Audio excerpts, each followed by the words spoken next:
see what TemSecret is going to do and respond. Clearly, they were made a little uncomfortable by the role swap that TemSecret employed last time. Maybe they want to just gain maximum information, and it is TemSecret now on the clock, and their first pick will give an early indication of what they're thinking, and it looks like they don't want PT Lamb on that Ringo anymore. Yeah, and they do know that with Ringo, especially like how strong he is in those early games, it does help set the pace for how they want to transition to that mid to late game scaling. And so we can watch here, like, they will grab like a fairly strong scaling jungle carry just to make it all work out very well. All right, and it is a Rhyme. I think that's interesting. You know, they've only picked one hero so far from Tsunami, and it's an Arden. You know, I always think Rhyme's a little bit better as the last pick, you know, to counter whatever's been picked by the other team. So I think this gives good opportunity for SnowTsunami to counter this with some ranged heroes. Yeah, that's interesting. And now, you know, it does reduce the potential hero pool for SnowTsunami if they want to stay away from the types of heroes that Rhyme is so good against. They're going to need to look, and now they come across with the Scarf, who can certainly keep distance from Rhyme until the Warhorns come into play. Yeah, so with Scarf, you have like a very dependable range mage in terms of he's always able to land those skill shots, and this works really good at going up against a Rhyme who actually needs to get within close proximity to actually land off all his skills and make a lot of damage come out to the other team. Clearly, TemSecret has something in mind here to show the Rhyme so early. Who knows, maybe they're trying to bait out a specific comp. It is a Black Feather coming in from SnowTsunami. So finally, we did see that Black Feather coming out of SnowTsunami earlier, playing exactly against that Ringo and Rhyme composition. So, but the thing here is, you have to make sure that your positioning is very well, with Scarf always being in that back line. Black Feather has to make the right decision when to dive deep or not. On its face, you see Black Feather beats Ringo. Scarf can beat Rhyme. It looks like it's set up pretty nicely. Yeah, but I think, you know, TemSecret had this in mind. They've clearly got something in their book of sleeves, as Roman say. All right, and with that, let's go to game two. It's our casters, Action Jackson and Bedius. All right, thank you very much, guys. This is going to be an awesome game two. We're seeing some interesting picks coming across. The Fortress on TemSecret, not something we're used to seeing from Mowgli, but this guy is super skilled. I feel like he's going to be able to make anything they pick up work. Vedius, let's hop into the game. Yep, this is going to be game two between SnowTsunami and TemSecret. We at the very least have one more between these two.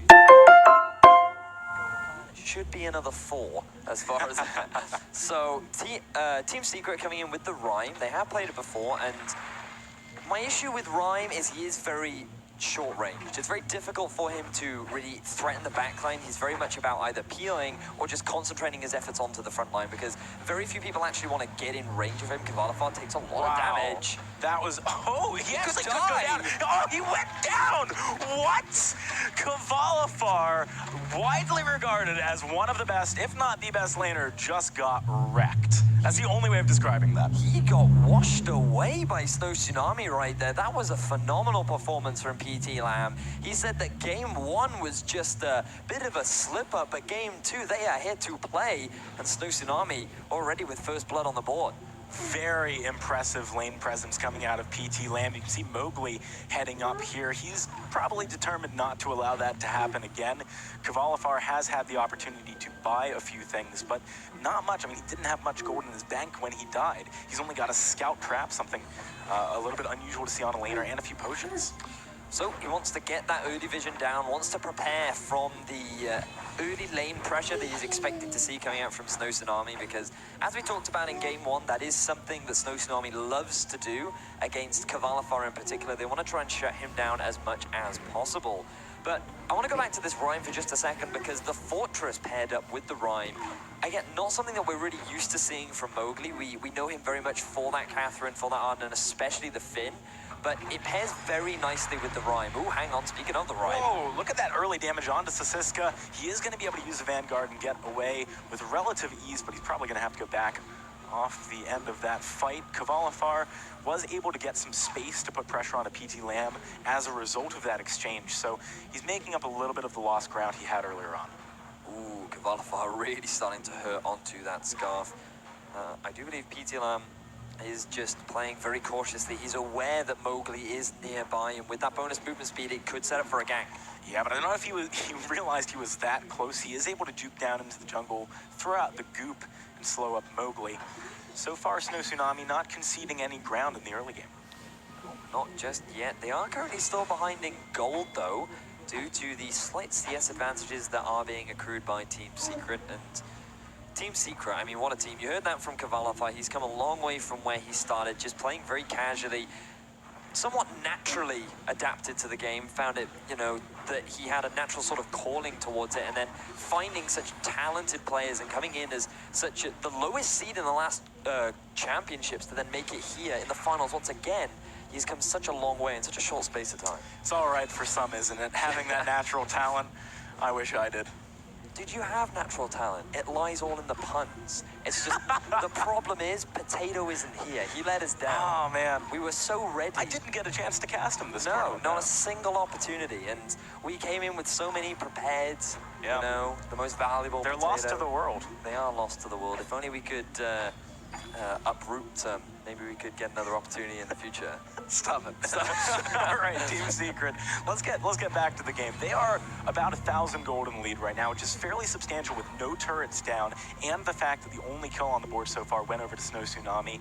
But actually, I want to talk about Kavalifar because he's on 32 farm to PT Lamb's 18, even though he died. That is a tremendous difference given the circumstances. I feel like it's a running theme for Kavalifar. Like, all you have to do is to sum up Kavalifar is you just tell someone to look at his farm, and then you tell them to look at their opponent's farm, and then they're just like, oh, does he do this a lot? And he's like, yeah. It's like his party trick where he's just like, hey, guess how much farm I can get over my opponent. It's just, he's so good at it. He's so good at applying pressure to his opponent, and he knows when an opponent is going to walk up, try and get that last hit, and he's always trading back and forth, and it's just such a phenomenal thing to see up in the lane. It's one of the reasons why I really like seeing him on this Ringo. He is so good in lane that going for something like this that innately has pressure early on makes a lot of sense. That said, we saw early on PT Lamb, no slouch himself, picking up that solo kill. Let's take a look at the jungle, because we've spoken a lot about the laners here. Palmatoro playing this Rhyme, so far doing a good job of clearing out the jungle. Even farm with Look At Me, neither of these guys able to pull ahead from the other too early on here. Rome was right in the end, even though he was wrong about the order. We did see Look At Me picking up this Black Feather, and to be honest, you know, I feel like this is a bit of an unusual pick for Look At Me in terms of his preferred playstyle. He likes picking up things like the Glaive so often, which are very, very strong in the early game. Black Feather, much more about scaling up. Well, he is very similar to Palmatoro, and I feel like it's a theme here in Europe where the junglers just love to dive. They're all about running towards the backline. And Palmatoro, when you and I started to cast him, the thing that really stood out for me was how he had no fear when it came to just charging in and starting off these team fights. He was always the one setting up the engages, and even though he took a brunt of the damage, he never died. His KDA was phenomenal throughout the qualifiers. I believe he was rocking something like a 22 KDA throughout the first and second qualifiers. He had such a phenomenal performance, and he was just constantly being further supported by Mowgli. Mowgli allowed him to be that aggressive playstyle, and Look At Me just is very similar. He's not afraid to dive onto the backline, and it just seems that European junglers, they do like to scale up, but when it comes down to it, they are not afraid to dive onto the backline. Yeah, you're absolutely right. And that KDA point you bring up is especially salient. I remember doing the research, you know, looking at Vainglory to gather the stats before the qualifier finals and just kind of being confused. Like, is this actually the statistic? Does he seriously have this big a KDA? It was right, though, and you can see it in his play. He is so strong. And that's why I'm really interested to see him playing this Rhyme, because you are paired up with the Fortress. You are going to be relying a bit on Fortress to get you with the movement speed to dive onto the backline. But Scarf can be quite a tricky character to stick onto. So I imagine Palmatoro, maybe he's going to change his playstyle up more towards playing around Kavalifar, just like Kavalifar was playing around him in the last game. And it just comes back to the amount of flexibility that this TemSecret roster has. All right, so let's talk items for a second. With a now slightly over 1.5k lead, TemSecret have acquired a lot of big-ticket power spike items. We've got the Sorrow Blade on Kavalifar. We've got Eve of Harvest picked up for Palmatoro. We've seen some slight divergences in build paths for the Rhymes so far this tournament, but Eve of Harvest does seem to be winning out a little bit. On the flip side, SnowTsunami hasn't been able to get any of their big items yet. So if a team fight breaks out anytime soon, TemSecret do have a big edge. I imagine SnowTsunami wants to be careful, but they're actually going to face check the push. Wow. Look at the annihilation coming through. That was a big mistake from SnowTsunami. they needed to keep an eye on those builds. So that was just perfect setup from TemSecret. There was absolutely no vision from SnowTsunami in that brush. Cavalify used the Achilles shot to get the slow, then Palmatoro combined both of his A and B abilities to get the stun down, and then with the second proc of the Frozen Spire, he just did so much damage. Really nice setup for Palmatoro to get the first blood, or the second kill of the game. We're already seeing a tower taken down by TemSecret. Only about 8 minutes into the game. They are really off to a great start here. See the crowd starting to get into it. We've now got Mowgli picking up this Fountain of Renewal as well. Lots of big ticket items here. And off the back of this, TemSecret in a great position. They're sitting at now a 3,000 gold lead. That is insane for 8 minutes into the game. It certainly is, but we've said it time and time again, TemSecret love to play around the lane. Typically, they're not the type of team that will just invade the enemy jungle and try and steal everything away. They're very much about controlling vision and just any opportunity they can, they rotate up to the lane and get an early as possible turret to just really give them the momentum that they need to really start building up a lead in their games. All right, so SnowTsunami, I want to talk about them for a second. PT Lamb picking up the Broken Myth first, rather than the fairly ubiquitous Frostburn that we see a lot of the time. So it's an interesting itemization. We've also got Atlas Pauldron very quickly for Look At Me. I wonder if the lack of Frostburn will hurt SnowTsunami a little bit, given that TemSecret have just been running in constantly. The reason he's doing it is because he feels, oh, hang on a second, Look At Me going on to Cavalifar. Yeah, he is trying to dive on the back line here, but Cavalifar is able to kite back fairly easily. Mowgli, though, stuck inside of this gauntlet, taking so much damage. The Hellfire Brew gonna go across, doesn't splash onto Look At Me, though. SnowTsunami are able to finally get themselves a nice kill here in the early game. Palmatoro might be overextending, but we'll have to see if he has the damage to turn this one around. Valkyrie going on to Sasaka, but look at the Fountain doing so much work there. As he is low health, he's getting massive health ticks from that item, and it looks like SnowTsunami should be able to back away.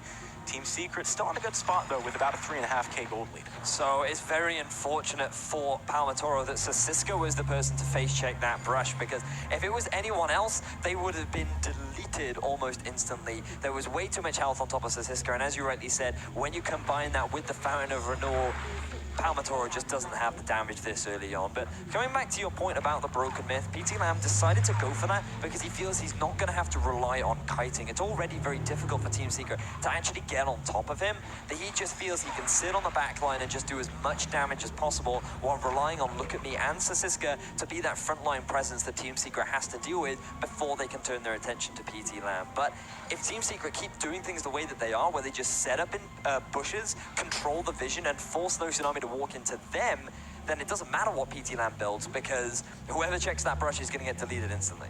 Yeah, that is a very good point, and this goes back to the keys to victory that Rome was talking about earlier, and vision control coming through from Mowgli. He's doing a great job this game, and by virtue of having such good vision control on TemSecret's side, it's actually very hard for SnowTsunami to have a foundation of vision control for themselves. You know, if they move up to try and get scout traps, to try and take flares deep into the jungle of TemSecret, they're going to get spotted out and collapsed upon. So really, TemSecret doing a good job of controlling the game so far. They're extending their gold lead pretty much consistently throughout the game. They're now over 3,500. The question is, can they keep this up? Obviously, Ringo gonna fall off a little bit as we move forwards.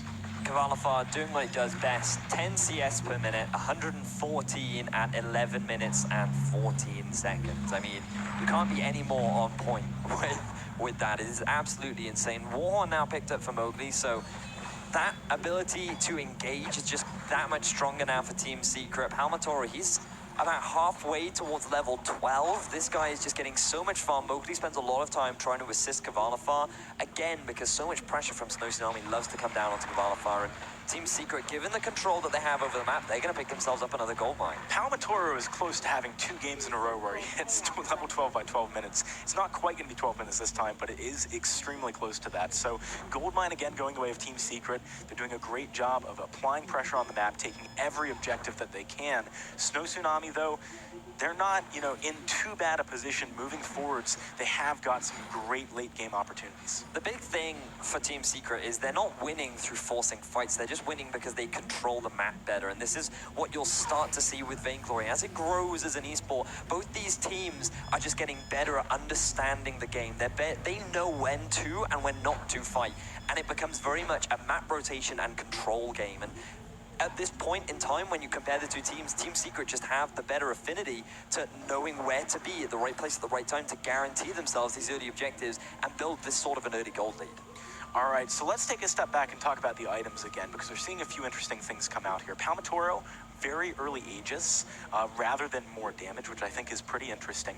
Given the fact that PT Lamb has rushed for that Broken Myth, it might make some sense, though. He's going for that off-tank sort of itemization that you will often see with the Rhyme. The Eve of Harvest is really good on him because it helps him sustain in these long, drawn-out team fights, and it gives him some nice energy regeneration that a Rhyme typically relies on pretty heavily. So it is a very good item to get early on in Palmatoro, and it just makes you that beefy frontline mage that Rhyme is so well known for. Mowgli now has found, look at me, he's just going to Rose Offensive out of that one. Yeah, the Rose Offensive, honestly, I think in a lot of these games, you could make a case for the renaming of it to Rose Defensive. It seems like 90% of the time, that's what it's being used Not if you're for. me, not if you're me. I'm always about that Rose Offensive. I'm like, you either go in or you're playing the game wrong. Note that you didn't say you die, though. And I think don't you do die. die a lot when you go I don't in. understand death. It is a concept that I'm not familiar with. The only time I ever see it is, you mean when the enemy team is CC'd? You mean like that? Because I don't know what it's like to be CC'd or die. It's not a word that's in my vocabulary. All right, well, we'll have to see about that. Maybe next championships, you'll be up here on the screen and I'll be behind the desk again, but I think it's unlikely. Right now, TemSecret going to guarantee themselves another gold miner, so exactly the same as we saw in the past, or in the previous game, where they pretty much have full control over every single objective in SnowTsunami.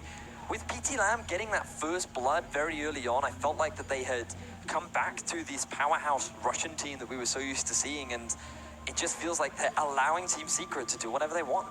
What is the record for farm? Because Kavalifar, I swear he's close to breaking it. 158 at 14 and a half minutes. I mean, it's not even that close to 50. The record is something like 214 minutes. Is I believe it was Taisuki-san who, when all of the farm, literally both the jungle and the lane was funneled into him, and it was very much built around Taisuki-san. But even then, really interesting statistic, even with Taisuki-san having compositions built around him, where he has all of the farm filled into him, Kavalifar still has more CS per minute.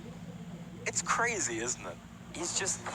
I don't know. Oh, Mowgli actually getting caught out a little bit there, but they're going to turn this fight around, try and go for the engagement on a PT Lamb with Palmatoro on the back line. Kavalifar, he needs to kite, he's taking so much damage. He's trying to get away. SnowTsunami finds the first kill. Now they're in the 3 versus 2, but Palmatoro still very healthy, and he is not taking any damage here with that Aegis, with that Eve of Harvest. PT Lamb, he wants to kite back. He does avoid that Winter's Fire. Now Palmatoro getting turned on. PT Lamb's doing a great job, but there's the turnaround. Palmatoro finds a kill, but it's the ace for SnowTsunami. In the end, they come out ahead. The first good fight for them this game, and this is the late game that we were talking about earlier, Venius. So you can see how difficult it is for Palmatoro to stick onto that scarf. It was simply a matter of both Mowgli and Palmatoro dive straight on top of PT Lamb. The gauntlet comes down. PT Lamb uses his boots, runs through the gauntlet, and is like, okay, see you guys. And then it becomes a 3 versus 1 against Kavalifar. And because now Mowgli and Palmatoro have no way to return to their backline, Kavalifar is left out to dry, and he gets eviscerated by SnowTsunami. It was a very well played team fight from SnowTsunami, and this is the Russian team that we are used to seeing. They are so good at team fighting, especially in the mid to late game. They've now completed some major items, and if they keep playing fights the way that they are, there is no reason why they can't close that goal gap. Oh, they absolutely can. I mean, we were seeing close to a 6,000 gold lead just a moment ago. Now more like 3,000, but here comes the initiation from TemSecret. They go for the Hellfire Brew. Look at me, very low on the backside, but he's sticking on a Kavalifar like glue. What is PT Lamb hitting right now? The Dragon's Breath way too far away. Palmatoro wants to turn this one around. Mowgli jumping on top of him. Kavalifar is taking so much damage from the Kraken, but I don't think it's going to be enough. Sasiska can't go for the kill. PT Lamb goes down, and he is the last member standing. Sasika, I don't think he's getting away from this one. He gets the return kill. Very cheeky plays coming out of him, but TemSecret with the turnaround ace. They are still in this game, still in a very powerful position. So this time, the moment Look At Me tried to dive onto Kavalifar, he had that support available to him. Palmatoro and Mowgli were just doing what they could to keep him alive, but the unique thing about Mowgli in particular was he dived onto PT Lamb, forced PT Lamb to run away. PT Lamb thought that all the investment was going onto him, but then Mowgli just quickly turned around and said, it's okay, Kavalifar, I'm coming back to help you out. And then with the 3 members, they just quickly collapsed down onto Look At Me, shut him down, and PT Lamb couldn't do anything. He then gets chased upon. SnowTsunami able to get a cheeky return kill, as you said, but Team Secret still overall come out ahead with the 3-for-1, and they get themselves the Kraken. Yeah, and now they're building that gold lead back up close to the 5,000 mark at this point after reducing it to 3,000. SnowTsunami, they're going to be trying to defend their base from the Kraken right now. We've got over 30 seconds on Sisiska's Gauntlet. That could be a key factor here. All of the ultimates available for Team Secret. They've got all the resources they need to try and win a fight here. The question is, are they going to be able to take very many towers or maybe just one? Have a look at this Kavalifar. He is now at 3 items. He's got the Tyrant's Monocle, he's got the Tornado Trigger, and the Sorrow Blade, and they are just shredding through this turret. Yeah, this is going down extremely quickly. PT Lamb is doing a nice job of stopping the Kraken, but here comes the Hellfire Brew. It's going to land onto Look At Me. Does get blocked by the end of that reflex, so the burn damage not going to happen. But because Look At Me's forced back, that's another turret going down. PT Lamb, SnowTsunami, they need to defend right now. Look At Me, he's going to be trying to get onto Kavalifar. He's doing a good job. PT Lamb is still alive. SnowTsunami managed to pick up 2 kills. But Palmatoro, he wants to go for the back door. The Vein Crystal, it's fairly low right now. Palmatoro, he's still alive. The Kraken hitting the crystal. He has done it. Team Secret take 2-point games over SnowTsunami. They are 1 win away from defending their championship title. And they've done it again! They've literally done exactly the same thing. They get themselves a Kraken, they go to the base, they force SnowTsunami into the fight, and then they're just like, we don't care about the fight, we're just gonna take your Vein Crystal, and they just walk straight past him in game 1. It was Mowgli. In game 2, it was Palmatoro, and now they're just setting Kavalifar up for game 3 for him to do it next. Oh man, I mean, this is starting to get pretty scary for SnowTsunami. They have their backs against the wall. 1 more loss and it's over for them. They're taking home number 2. And it would be, you know, very interesting to see that happen after they took such a strong win against Team Secret yesterday. We saw the same thing happen in NA though. I mean, it's kind of a repeat of that where we actually saw how